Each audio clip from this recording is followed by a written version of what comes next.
Born in 344 AD, Mary of Egypt moved to the city of Alexandria when she was 12 years old and worked as a prostitute.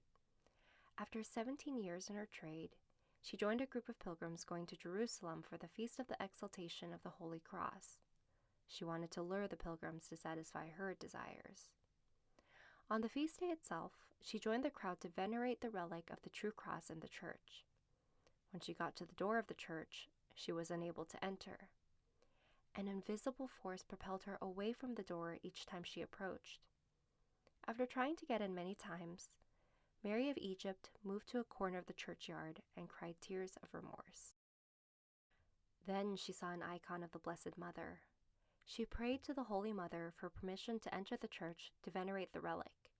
She promised the Blessed Mother that if she were allowed to enter the church, she would renounce the world and her ways.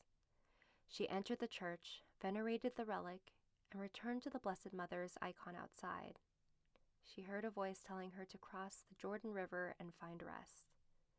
She set out, and in the evening, she arrived at the Jordan and received communion in a church nearby. The next day, she crossed the river and went into the desert, where she lived alone for 47 years.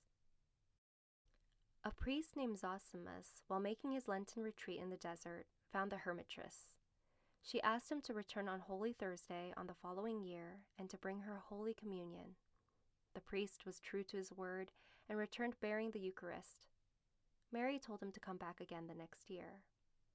When Zosimus returned in a year's time, he found Mary's corpse.